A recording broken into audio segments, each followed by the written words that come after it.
And we're live. It is Tuesday, December 21st, 2021, the winter solstice, which means it is the shortest day of the year, which means this is terrible news because that means tomorrow will not only be worse, as Julia Yoffe's pinned tweet says every day, but that there will be more of it. Today we at least have the advantage of it's bad, but it's short. And so I thought we would today honor the disinformation environment by having a discussion of the Russia hoax from two people who have been writing about the effort to convince you all that the Russia thing was actually not real, you know, that when Donald Trump said, Russia, if you're listening, you know, I hope you'll hack Hillary Clinton's emails, that you didn't actually hear that, you heard something else. And so to celebrate the short time of the year, because we are going to have Jonathan Rauch and David Frum, but the Russians have hacked Jonathan Rauch's audio, and so we are going to start without him. We will bring him on as soon as we start, as soon as he shows up and we can hear him. David, we are not allowed to have fun anymore, but we are allowed to have your excellent piece in The Atantic, which I was actually thinking of writing something similar myself, but now since you've done it, I don't need to. How did you come to write a piece basically saying the Earth really isn't flat? Well, first, I want to dissent from that we're not allowed to have fun, because when the pandemic struck, but my kids would all say, you know, this is perfect for Dad because Dad hates fun. And I always insisted, I love fun. No one loves fun more than me. And what I believe is fun is exercise and homework. And so this is perfect. We're gonna have lots of each. I have a quick question just before we get into the real. Is this the first time you've been interviewed by a corn cob in a hammock? I was just trying to pass lightly over that heinous. It's filling up the comments on the side, and I just think it's like one of those things. Like if you see a dwarf with a hunchback, you don't say, "Hey, dwarf with a hunchback." And well, I just want to say people have been the people, you know, on this show. There is a fierce debate about my dog shirts, and I thought I would give one to the people who are anti-dog shirt. This is not a dog. As Virginia Heffernan complains of dog shirts, it is not nipply. Corn cob in a hammock is like a lot less settled than nipply. I'm just saying, I'm trying to be respectful of the diversity of opinion about dog shirts. Yeah. And so, Jonathan, I can tell by the smirk on your face that you can hear us now. Yeah, I can hear you. Hi, David. Right. Nice to see you. Sorry, David. I didn't mean to cut in. No, not at all. You have both written articles within the last few weeks about the hoax not being a hoax. And my question is, which member of the deep state approached you both and got you to do this in coordinated fashion? I would not. I would have to kill you if I told you that, but I'll give you a hint. He was wearing a dog shirt. Great.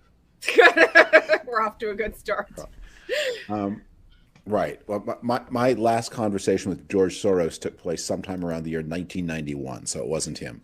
And did he ask you to write this article? No, he explained to me his theory of reflexivity, and I have to say I was just as unenlightened at the end of the conversation as I was at the beginning. All right. Wait, was that your fault or his fault? Opinions may differ on that question. My understanding is that I kept saying, so what your theory of reflexivity is that things influence other things, which in turn influence the first things back. That's the theory. And I it was more complicated than that, but I never got the additional increment that made the theory a $5 billion, $14 billion idea instead of the, assistant editor at the Wall Street Journal salary idea. Yeah, I'd say that's David, as between the Soros theory of reflexivity and the Marjorie Taylor Greene theory of Jewish space lasers, it's easy to see which one is the viral meme. Yeah. And why it succeeded. Yeah. But so it wasn't a member of the DC. I think I think Jonathan and I, we didn't have any coordination between, although we've known each other such a long time. On this case, we did not know that the other was working on it. But there was a moment about a month ago where there began to be a bunch of articles, and not just from the usual people who really would write, that Trump completely justified in shooting that person on Fifth Avenue who actually who's in China and not at all even a little bit dead. And anyway, it wasn't a gun, it was a Pop-Tart. Those people, so I don't worry so much about what they say. They say what they say. But people who were reputable, people who we know, people who in many cases had good records on many aspects of the Trump experience, began writing these articles about the Steele dossier and the investigations it produced to suggest that there was nothing to worry about in the connection between Trump and Russia. People really should have known better, and who I thought did know better. And so that's what moved me, is to say, okay, if this dismissal is colonizing people who were there, lived through the same experience, then let's just do a roundup of all the things we know. And one last thing, the thing that was kind of crazy making about the Trump years is that Donald Trump is the least surreptitious criminal of all time. Everything happened. The whole thing is like a Penn and Teller act, where they explain the trick as they're doing the trick. They comment on the trick. They invite the audience into the trick, and then for people then to say it didn't happen, or sometimes people say, well, because Penn and Teller told you the trick as they were doing it, therefore nothing happened. I mean, that because Donald Trump did it all in plain view, that somehow means that the thing that you saw in plain view never happened in the first place. So, Jonathan, what caused you to suddenly to write an article saying it actually wasn't a hoax? Well, it's a very interesting conversation. David and I have not had the opportunity to compare notes on this at all. And it's exactly the same story. So in my case, it begins being somewhat startled a few months ago when Jesse Singal, who's a very good reporter, on a podcast mentioned that it's now been shown that Trump-Russia collusion is a hoax. And that got my attention because Jesse's someone who I think should know better. And then I started hearing it more and more. And then specifically, 3 people, I think maybe they're some of the same people David's referring to. I didn't name them in my article, but they're all people I respect highly and read regularly and learn from. One was Andrew Sullivan, one was Peter Berkowitz, and one was Eli Lake, all saying versions of, well, we now know that Trump-Russia collusion was not true or was a hoax, or some version of that. I won't attribute each one specifically. I must have seen those things around the same time David did, and it occurred to me with a jolt. Trump, MAGA, Bill Barr, they have won the public argument over Trump and collusion and the campaign in 2016. And by the way, the FBI, they have just out and out won, despite the fact that the facts are not on their side. That made me start to feel alarmed, and then that made me lobby you to write a book about it. And when you did not produce said books in your customary 3 weeks, I got to work on it. Unfortunately, David had beaten me on it by then. So, I'm going to dissent with. I don't think they've won at all, but I think they certainly are trying. And if unchallenged, they could. And that we're talking about within a sort of very specific part of the world. And it's our job to make sure that they don't. And I think that has been. I mean, I'm against any form of expressions of pessimism. That everything is always up for grabs. So it's our job to make sure that the record is remembered as the record. Sure, right, but so right now, sorry, Ben, but just right now today. Granted, yes, I'm not giving up. That's why I write. I didn't mean to imply that it's all over, but I did mean to imply that the conventional wisdom right now is that the fault, if there was collusion, it was by the FBI, the Steele and Clinton people against Trump. That's the current sort of box office score. Would you disagree with that? I would disagree with you. I would say it's more that what happens in this is, and this is why it's been another reason the Trump years have been so crazy making, is that the people who would normally be focused on proving that Donald Trump had an improper relationship with Russia and that matters are currently fixated on the fact that after that, Donald Trump tried to overthrow the Constitution of the United States by violence. And the thing is that you can only keep explaining so many things at so many times. And Donald Trump's ability to do bad things exceeds any other person's ability to keep up with the bad things and point out why they're bad. So I want to ask you both and I'm asking this a little bit tongue-in-cheek, but I think the exercise of explaining it is useful. Why does this question matter? For purposes of politics, nobody's going to vote on the question of whether the collusion thing was a real thing, a genuine concern, or whether it was a hoax. And the people who were going to vote one way or the other on that made up their minds a very long time ago. And to any respectable historian, the answer doesn't lie in words like collusion or hoax. It lies in a record. And so why is it important if some formerly respectable people are, buying a certain snake oil and selling a certain snake oil? I have some, Jonathan, if you want to go ahead, I have some thoughts on that if you want to go first. I'll let you go first. Okay. It matters for a couple of reasons. One is it matters not so much because of Donald Trump, but because of some other things that are going on in our part of the world, in our neighborhood, which is I noticed that the people we're talking about are people. Why are they ready to believe this thing? It's because they imagine there's this thing called the left. And which they identify with variously the editorial page of the New York Times or the booking producers on MSNBC or certain people in the government whom they don't like. And because these are people themselves of the liberal center, those people are very present to them in a way that Steve Bannon and the violent attempt to overthrow the Constitution are not. That's remote. This is near.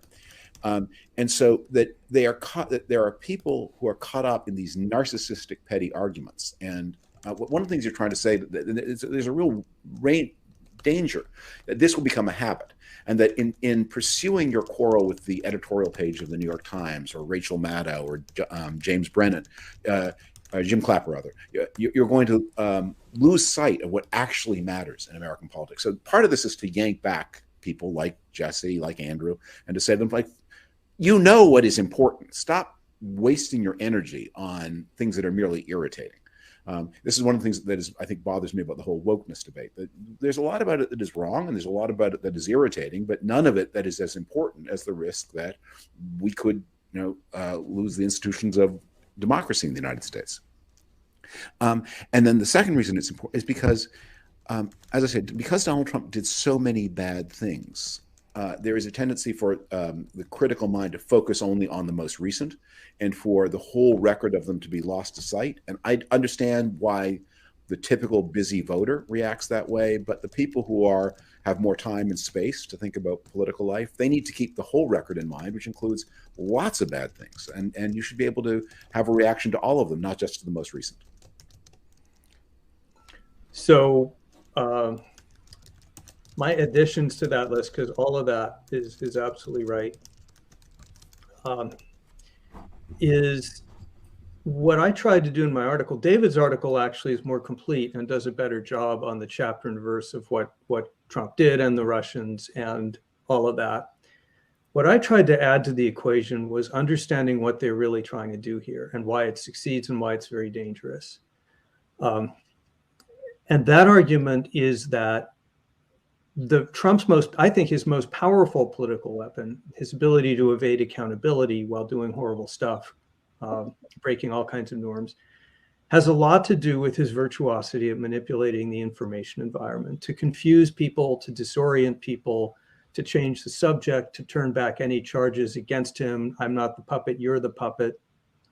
And that what he's doing with the collusion affair is one of a number of proof tests of how to do this.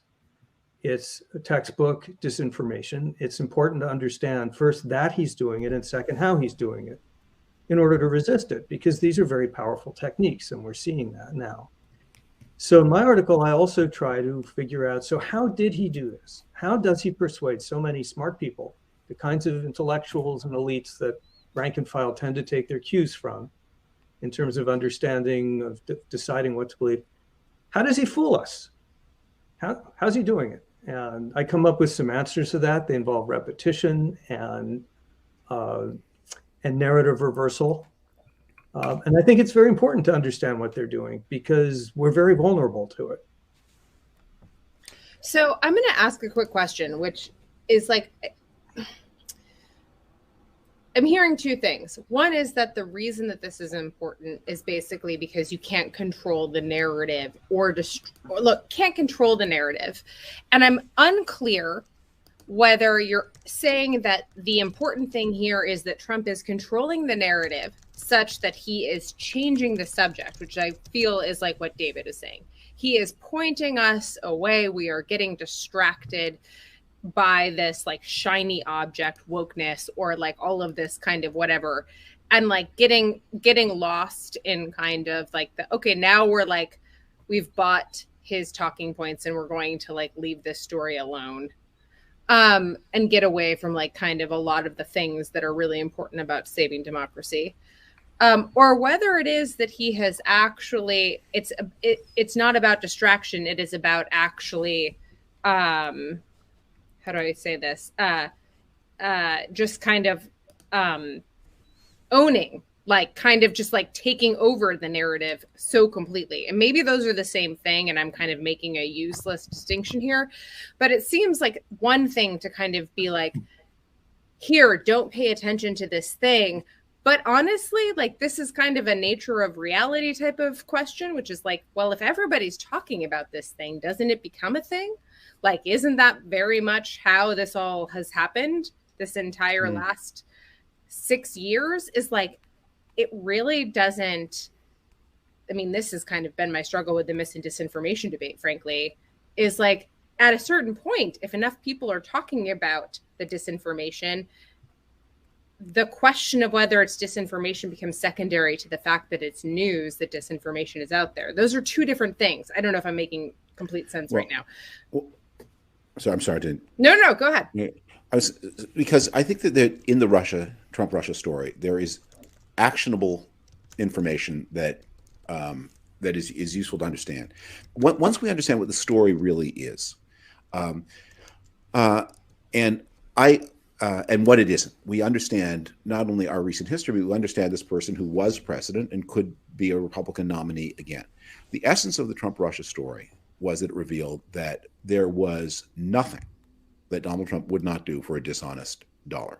I never believed for a minute the compromat story. And it just struck me as compromat only works if a person is capable of shame. Compromat only works if a person wants to keep his or her marriage intact. I mean, supposing the PP tape story had been true, Donald Trump would not have been embarrassed. Melania would not have left him. Why would that bother? That the idea that but what it did show, that what the parts of the story that were true was that this person could run for president of the United States while operating a business at the same time, which is no one has done in the modern era, in the post-Watergate era, and actually seek business in the amazingly corrupt and adversarial environment of Moscow and lie about it and get everyone around him to lie about it. And that tells you something about Donald Trump that is important to understand, which is that the fundamental thing to understand about this person is that he is a giant crook. And he is so crooked that this kind of crookedness, and he's not even that clever a crook. He's not doing anything very complicated. It's brazen, and if you understand that, you are then. It has predictive power. It can tell you what he will do and what he won't do. It can tell you how the Trump Hotel is going to work. When a government agency is in charge of saying, will he run this on? Will this person who could be president accept this lease and run the property on the up and up? It tells you no, he just can't. That's not his nature. He will not do that. So it's useful information, and it also is useful information about the attitudes of people around the administration. It was one of the things that happened through Trump Russia. Donald Trump lied and lied and lied about his connection to the Trump Tower Moscow deal. But a lot of other people who had no good reason to lie also lied. Like Michael Flynn, General Flynn was not involved in the Trump Russia story. Jeff Sessions was not at all involved in Trump Russia. They had no reason to lie. They knew, I keep thinking of it, it's like a detective story, where the people around the suspect, who are his friends or dependent on him, they know that there's a closet in the house that he has tried to lock.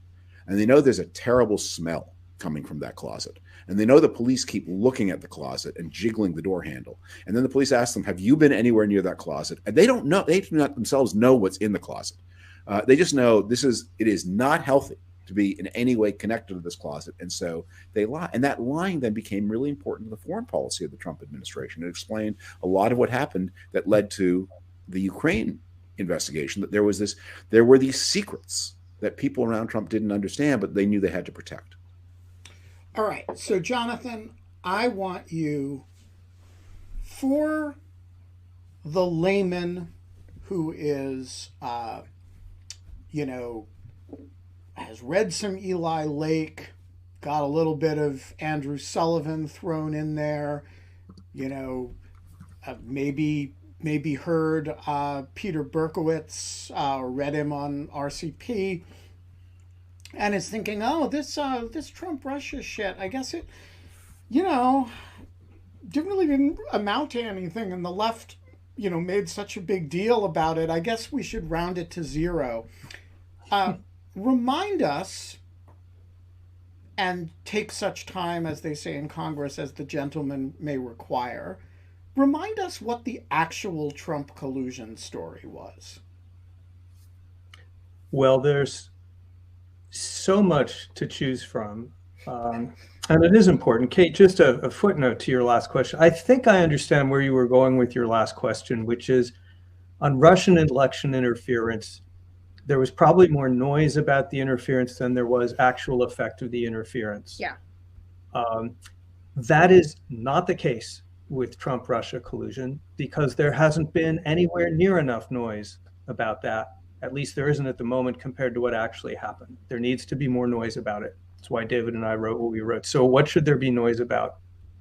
In my article, David has more, but in my article, I chose to make 7 points. First, the Trump campaign eagerly and knowingly accepted overtures from the Russian government, that is, from people who are saying Russian government, to provide dirt on Hillary Clinton. Any reputable campaign would have immediately called the FBI.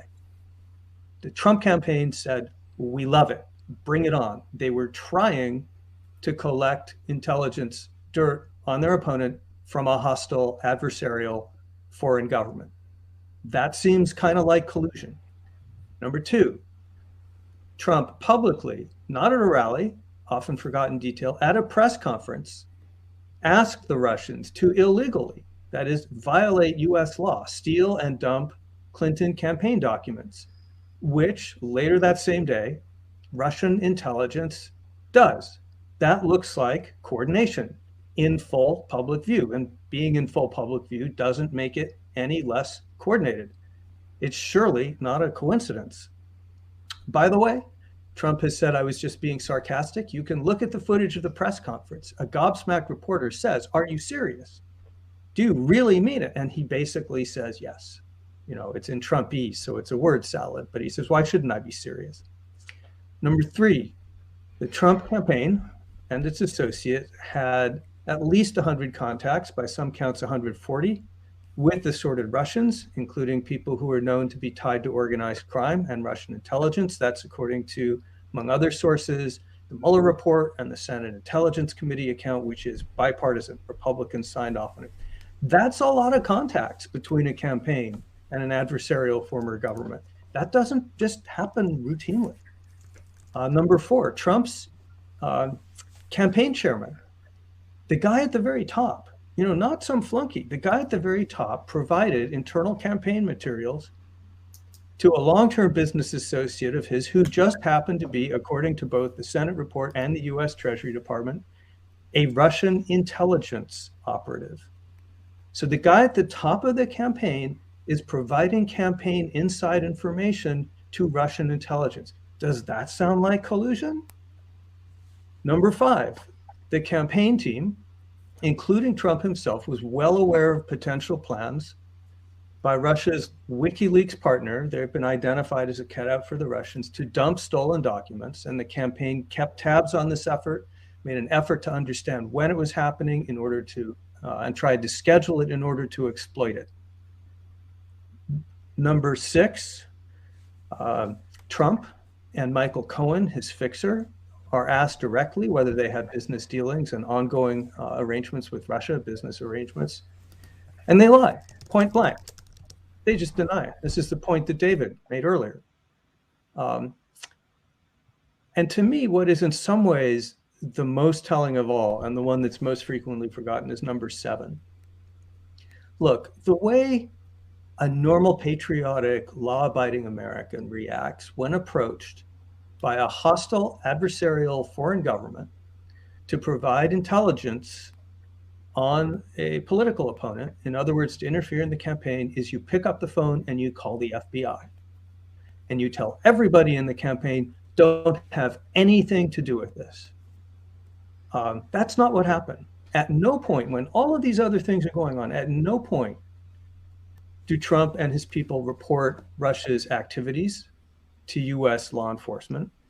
Instead, according to the Senate Intelligence Committee report, the campaign was, and I quote, elated by what it regarded as a gift from WikiLeaks. Now, to me, it's impossible to look at this fact pattern and not see collusion if that word has any meaning in the English language. All right, David. Wait, hold on. Can I just? Sure. Okay, sure, go ahead. But I'm just going to say something to link what David had said before with what Jonathan just said, which is that basically, like, you've said a few times that he's just like a crook, which I very much buy, but I want to like kind of like put a point on that, which is like, he's not just a crook. Like, a lot of people like call him like evil and like immoral and all of this. And I actually think that like maybe he's a nice guy, as some people say in person, or is charming and funny or whatever. I actually think that could be true, because I actually think that everything that Jonathan, those 7 points, what that resonates to me as are business decisions, and people who make decisions not based on like any type of ethics or morals or whatever, but like basically based on like power and avarice and kind of greed and like control of more information. And like any good-blooded, well, like red-blooded American would pick up the phone and call the FBI, but like that's not the world in which he operates, which is precisely why he has been so norm disruptive in this office.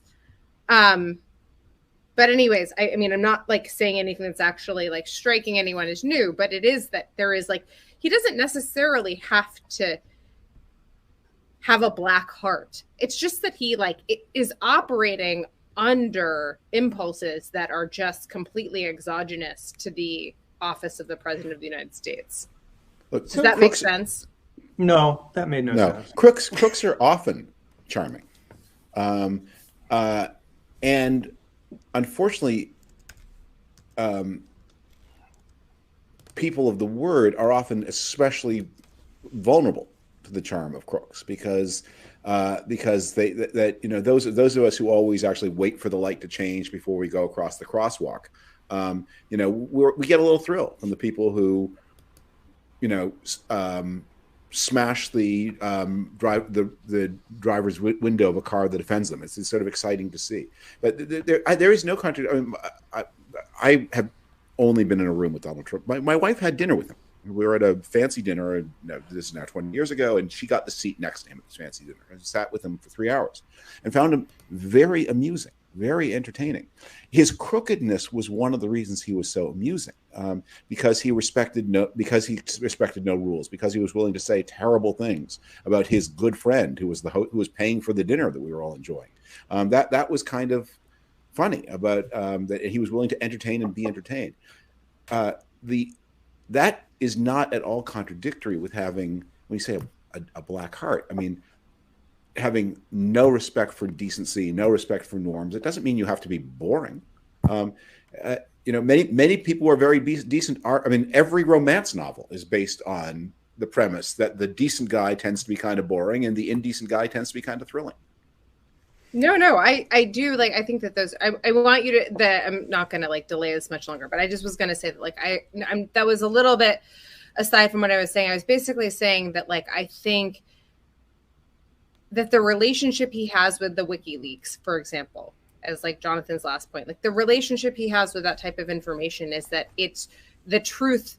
The truth is like buoys his power. He thinks that he has this truth and then he can use it as a commodity, to shore up power, rather than to treat it like some type of type of noble good. No, I want to deflect you from this entire line of thinking. The whole debate on what goes on inside Donald Trump's brain is not relevant anymore. Donald Trump has been out of power for almost a year. He has lost his Twitter account. He is off of Facebook. He is in some ways more powerful than he was a year ago in terms of his control of the Republican Party, which we thought he was going to lose as a result of the election and then his post-election conduct.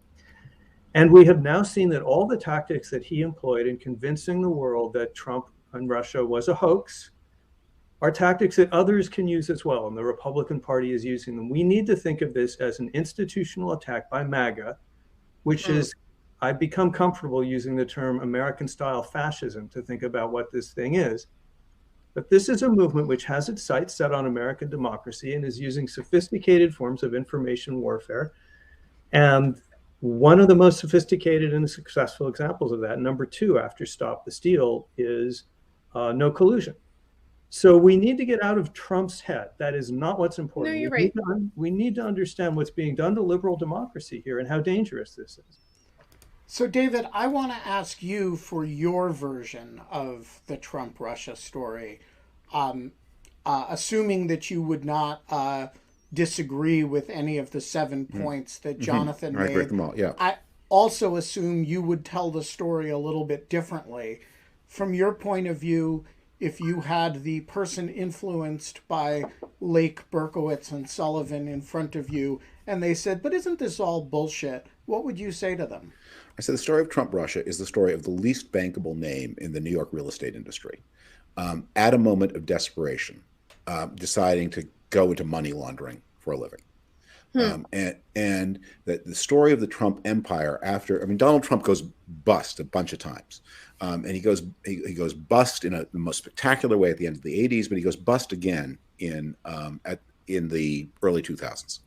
And when he goes bust that second time, and now he's lost virtually everything he inherited from his father, everything the banks were willing to lend him, that his solution to the problem is a series of money laundering adventures that they come into view about 2006 with this strange purchase of a multi-million-dollar house in Palm Beach, which looks, and people who watch the Rachel Maddow show know all the details, it looks very like a money laundering operation. And then it progresses through the sale of the condominiums in Florida. And Russia is not such a big place. It becomes known to people in Russia that one American businessman with a very famous name is willing to do things that the other people will not do, because it's too dangerous. It's legally, you might get caught and be punished. Many of these things could expose your business to risk. So there is this guy who is willing to launder your money.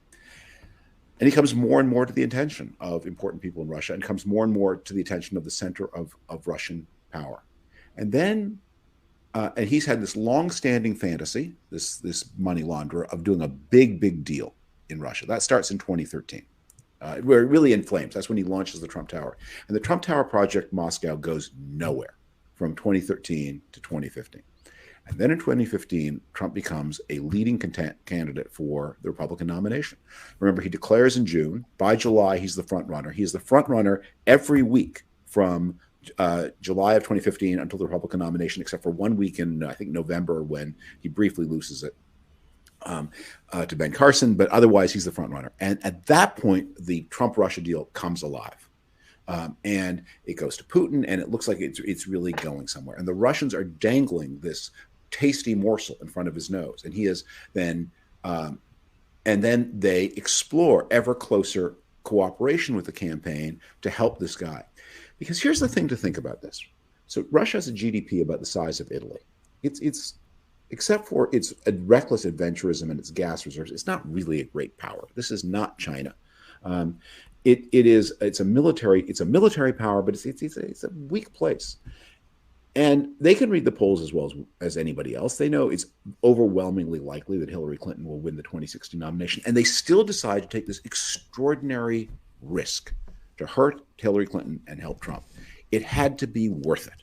There had to be a big prize. This is not something you do because you don't like Hillary Clinton. It's just too dangerous. They went ahead, and so they must have had some reason for this series of explorations and contacts. And as Jonathan said, they began to explore. Well, what happened with the Trump Tower meeting in June of 2016 was they sent an agent to test whether the Trump people would receive negative information from the Russian state. It was advertised as coming from the Russian state.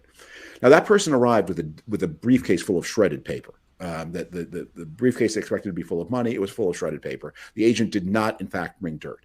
But what the agent ascertained was that the Trump people were willing to receive the dirt. As Jonathan said, they didn't call the FBI. They took the meeting. And it's just a couple of weeks after that. I think the meeting is June 6th or 8th, if I remember right. And then it's about the 25th of June that Trump issues his open appeal to the Russians to intervene. And sure enough, at that point, this stuff that they have stolen over a period of time begins to be released by WikiLeaks. It's released in two big dumps, one in July and one in October. And it's very intelligently timed to help Trump. And people around Trump know it's coming. They don't know exactly when, and they don't know exactly what's in it, but they know that it's coming. They especially know that the October dump is coming. And they get actually a little impatient and fretful, and they begin to complain because it doesn't come when they think it should come. And people like Roger Stone and Alex Jones are saying, what's going on with Julian Assange? We were expecting this dump any day. It's not happening. It's supposed to happen on Tuesday. It's supposed to happen on Wednesday.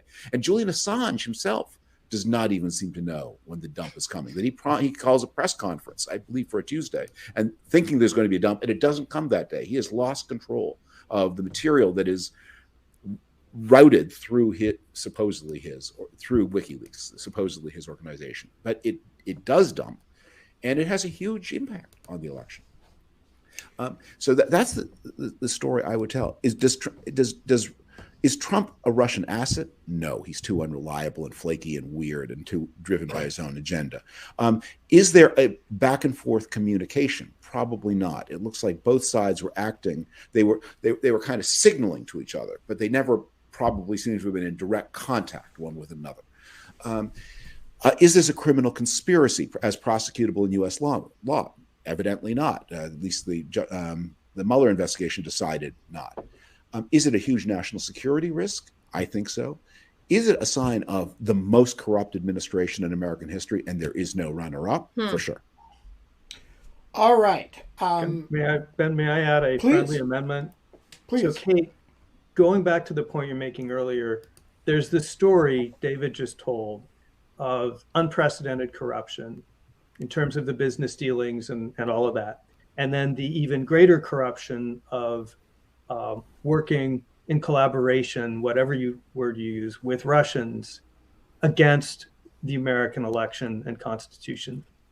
But setting all that aside, there's the even bigger story, the meta story, which is why I came back to it. And I think maybe why David came back to it, why I hope others will, which is not only did they get away with it in terms of public opinion, they've gotten away with flipping the story so that many people now believe if there was collusion and a conspiracy, it was because the people charged with lawfully investigating Russian attempts to penetrate American election campaigns were conspiring against Donald Trump. They have flipped the corruption story. They have redefined law enforcement's best efforts to understand what foreign adversaries are doing against our elections and Constitution. They have flipped that. So that is now the wrongdoing. This is fundamentally inconsistent with a liberal democracy. So in that flipping,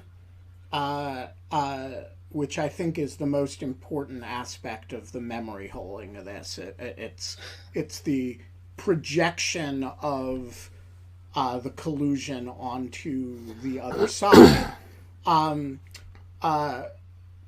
Pete Strzok plays a particular villainous role, and I have his voice right here. Pete, are you there? I am. Can you hear me? We can.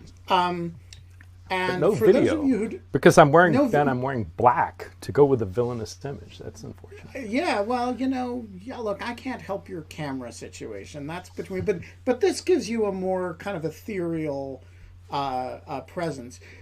So, Pete, you have been fretting for a good long time about the way this story is changing in the public mind and the way people have managed to, turn the story on its head. So I'm interested in your sense of these two pieces and what it will take to actually remind people of what really happened. It's a great question. I mean, first, David and John, I thought both of your pieces were excellent. I admire and thank both of you for writing them when you did, because it's important to have countervailing, accurate voices out there telling the truth, and so I appreciate that. And David, I'm particularly happy to welcome you to the coalition of the willing about Ben's shirts. First the dog shirts, and now apparently agricultural ones. If only Khrushchev had that in 1959 in Iowa, the course of the Cold War might have turned out differently. If they had just changed people to corn, that is really... and I'm certain the Soviets, I would not put that past them to do that had they had the technology to do so. It is concerning to me because I don't think this narrative is done being written. I think it plays very well into the idea of, and you see Trump doing it now, that the deep state, of course, is still out, and it's not Russia anymore. It is now, the evil deep state going after these people who rallied for the cause of liberty and the big lie of the vote. So, law enforcement is now chasing these patriots, imprisoning these patriots, and so there's a through line of the federal investigative state and process continuing to do evil and harm against Trump. So it makes a nice through line logically. My question for you both is, turning to the longer view of how the narrative is written, and David, I agree with you that it's not lost and that it's ongoing. I do wonder what happens when John Durham finishes. I anticipate at some point he will publish some sort of report that Merrick Garland will be hard-pressed not to publish in some form or fashion. I don't know what it's going to say. I know he has not spoken to me about the origins of the investigation. To my knowledge, he has not spoken to Jim Comey or Andy McCabe or Bill Priestap, who would seem to me to be folks that if you were trying to understand what the genesis of these investigations were, you would want to hear those perspectives. And what concerns me is whenever this report comes out, there is no natural constituency or individual within the government to defend the counter narrative. Director Mueller is not going to speak to that. Director Wray has been over backwards in Congress and other places to say, I don't really know anything about it. That entire team is gone. I've replaced my leadership team. And so I have some question as to who, when this comes out, takes up the mantle and continues this drive of laying down the truth. And I guess the second question related to that, is it going to matter? I mean, I assume he's going to be done sometime later this next year. At the same time, the midterm elections are coming up. At the same time, a lot of January 6th prosecutions are coming to a head, the complex ones, the conspiracies. And is this going to be, something that the general American public just frankly isn't going to index on at all? Well, let me, a thought here on that, because I know a little bit about, I don't know, I think I know a little bit about this. And it's a very valid concern. The key of the Trump operation, to repurpose an old joke, is that it's despotism mitigated by slovenliness. And there's an old joke about the Austro-Hungarian Empire, tyranny mitigated by Schlumperei, that one of the people they have not talked to about the origins at least the last time I checked, was Alexander Downer, the man who set the whole thing in motion. They haven't talked to him. And how you do an investigation on the origins of Trump Russia without talking to the man who was at the origin of Trump Russia, I don't know. Right. So my suspicion is that he's going to turn in a typical Trump, terrible piece of work that is going to be, and that is going to work the way a lot of the pro-Trump stuff does, which is this massive accumulation of detail that is designed to make up for the lack of basic structure. And so you're going to hear a lot about a lot of obscure Russian names. You're going to hear a lot about Carter Page. You're going to hear a lot about, but just actually sort of going to how did this start? He's not going to want to go there because Downer is just too dangerous for him to talk to. And the Downer story it's so powerful and true. And just to remind people, the Downer story is the story about George Papadopoulos blabbing about so the story is Russians having these the emails. Key thing that the Trump people want to tell you is that the whole idea that there's some untoward connection between Trump and Russia began when this former British intelligence agent named Christopher Steele, who was originally hired by Paul Singer, who was a supporter of non-Trump Republicans, and that commission was then handed off to the Hillary Clinton campaign, and he generated a lot of information, a lot of barroom talk, basically.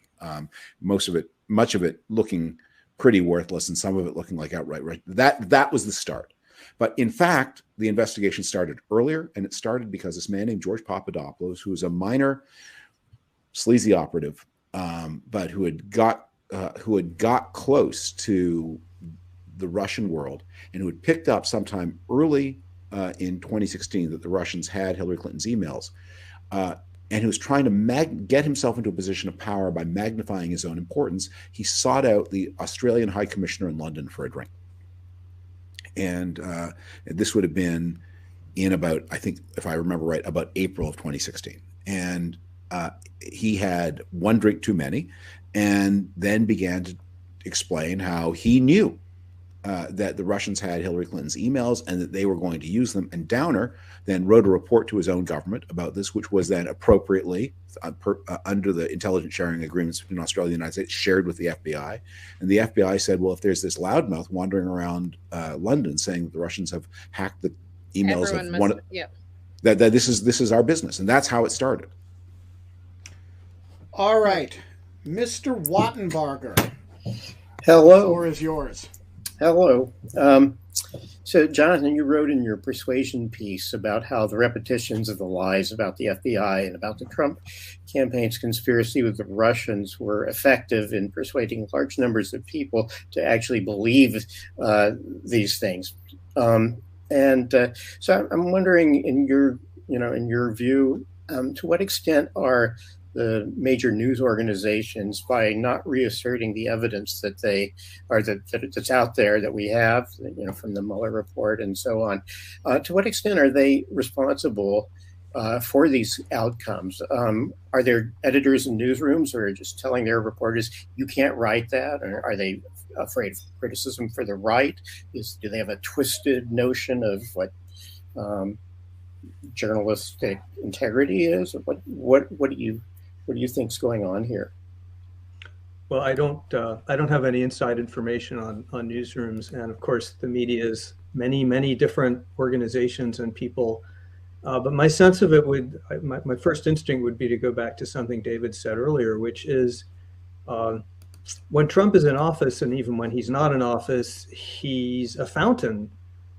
He's an overwhelming torrent of norm violations, and you just can't keep your eye on all of them, and it just becomes easier to follow simple heuristics. And a heuristic in this case becomes, well, Steele dossier said collusion, Steele dossier disproven, therefore collusion disproven.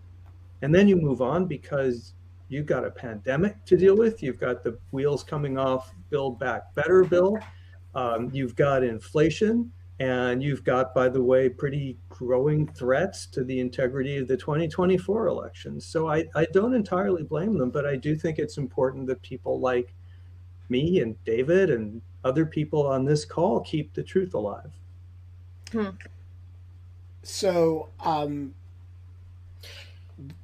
Reverend Dr. Hillary Livingston, the floor is yours. Hello. Thank you for sharing your wisdom with us, Jonathan and David. And Ben, your shirt's kind of corny, but we appreciate your kernels of wisdom. Excellent. Thank you. So my question is, how important is it for regular people, like regular people being outside of the political punditry class or people who watch nerdy webcasts, to understand the whole Russian collusion thing and how to make them care about it? Because it seems like a lot of people maybe don't. So that's my question. Thank you. I'll go first, but then David. It's not their job to know the details about that, and it's not even their job to care about it. It's voters' job to care about where their next paycheck is coming from and the value of their dollar and whether they're employed and whether we're in war or peace. This is the job of so-called elites.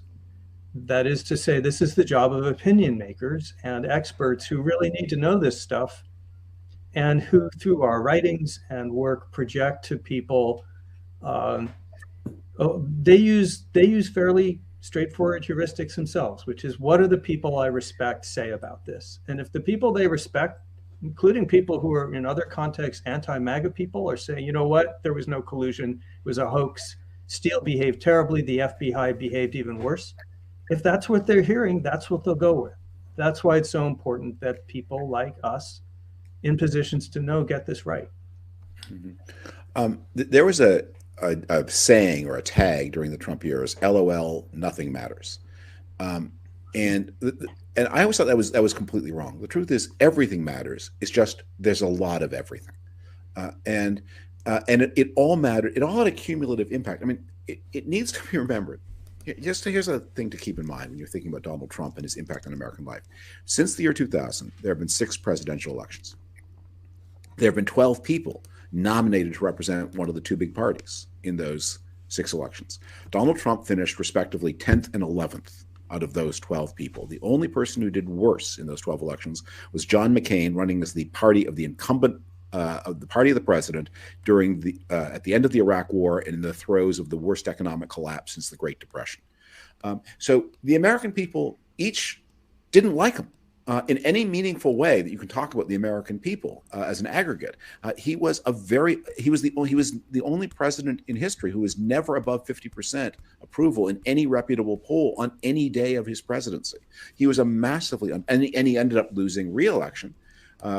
You look at the presidents who have lost re-election. I mean, Herbert Hoover, after one term, Herbert Hoover in the Great Depression, Jimmy Carter with 20% interest rates, George H.W. Bush in the middle of, at the end of the Cold War when the party split. This is a guy with a united party in what had been a pretty good economy in the middle of a pandemic that everywhere else in the developed world made incumbent numbers go up, not down. And he lost because the American people just thought he was a jerk and a creep. So it's important to keep all of that, not to buy into that other MAGA line, which is that Donald Trump was some popular expression of the American people. He was massively not popular. And so everybody had their own reasons. And I'm not here to argue with you. I mean, if you voted against him because you thought he was a terrible father, he was, but that's not the basis of my vote. But I'm not going to argue with you and say that the reasons I think you should vote against him are more important than the reasons you voted against him. But so we're doing this a little bit for history. We're doing it for national security, because it really was a huge problem for the national security of the United States. And we're doing it because to sort of warn off the Russians from trying a similar thing ever again. That as Russian troops are now massed on the borders of Ukraine, as we could be entering a pretty terrifying geopolitical situation in 2022, that they need to know that informed American circles have their number and object to what they did, and that there's going to be there was a cost for their help to Donald Trump, and there will be a cost for the even worse things they are contemplating for the year ahead. And I'd add, we're also doing it for the FBI, which goes back to what Pete said earlier. They're our only line of defense, right, against foreign intervention. The National Oceanic and Atmospheric Administration cannot pick this up if the FBI is not in a position to investigate foreign intelligence penetrations into the heart of our Constitution. And so we've got to get that story right. All right, Andy McCurdy, you get the last question today, and it's a doozy, and I'm going to broaden it very slightly when you articulate it. So you guys both seem to write it in response to certain writers saying it was a hoax. These writers come from a very specific crowd that I find super interesting, and I'm curious if either of them have responded or critiqued your writings. I know David has been on a podcast with Sullivan at some point recently. What do you think it would take to change their minds? And has there been any response among these writers? Thank you. Yeah, and so I just want to broaden that to what has the response been in general, not just from Sullivan and Singal and Berkowitz, but from the community of people that you were trying to influence. Well, there's a long article in Commentary by Eli Lake that is very much a point-by-point response to a number, to both Jonathan's piece and mine. Andrew, when I was on the podcast with him, really didn't go into many details about it. I think it's important to understand that what I think is driving a lot of these folks is that they have they are not in any way apologists for Donald Trump, but they have other fish to fry that seem to them more important.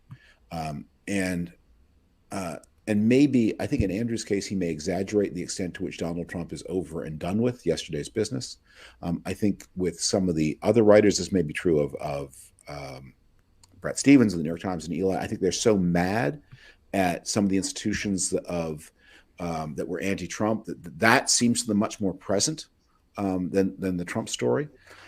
I think where a lot of the debate went in Eli's commentary piece, there's a lot of detail. There's a lot of looking at the specifics of FISA applications and a disinclination to look at the simplicity of the big story. Jonathan? In my case, I haven't seen any specific response to my article.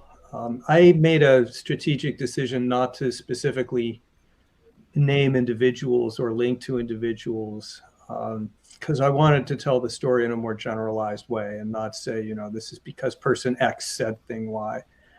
But no, I haven't. You should have Jesse on though. I like I like Jesse a lot. You and him should come on and talk. You guys should come on and talk about this again. Yeah, I wonder if we can they're all great. They're all great people. And the last I heard from Jesse on it was months ago. That was kind of my initial heads up that something was afoot, but that was some time ago. Yeah. This is in no way a personal reflection. And no, of course. And these people were in almost every case, they did yeoman work during the actual Trump years. That's why. So that's not to say. I mean, this is in no way disrespectful or dismissive. One of the things we may disagree with is that they may think the Trump years are really behind us, and Jonathan and I may think not so fast. Yeah, we are gonna leave it there. David Frum, Jonathan Rauch, you're great Americans, and David, you're a great Canadian. All the best Americans. That's just all the best. David, every time I talk to you, I forget, and then you have some moment where you say a boot, and then I'm like, I'm done. It's great to see both of your faces. We will be back tomorrow, this time for real with Radley Balco. And that'll be 22 hours and 59 minutes from now. And until then, Jonathan? In lieu of fun, we can't have fun anymore, but we can say, I thought there was nothing that would make me request that Ben wear the dog shirt, but the corn shirt. We'll be back tomorrow. I'm never going to stop with the corn cob in a hammock. I'm just going to till my dying day. And it'll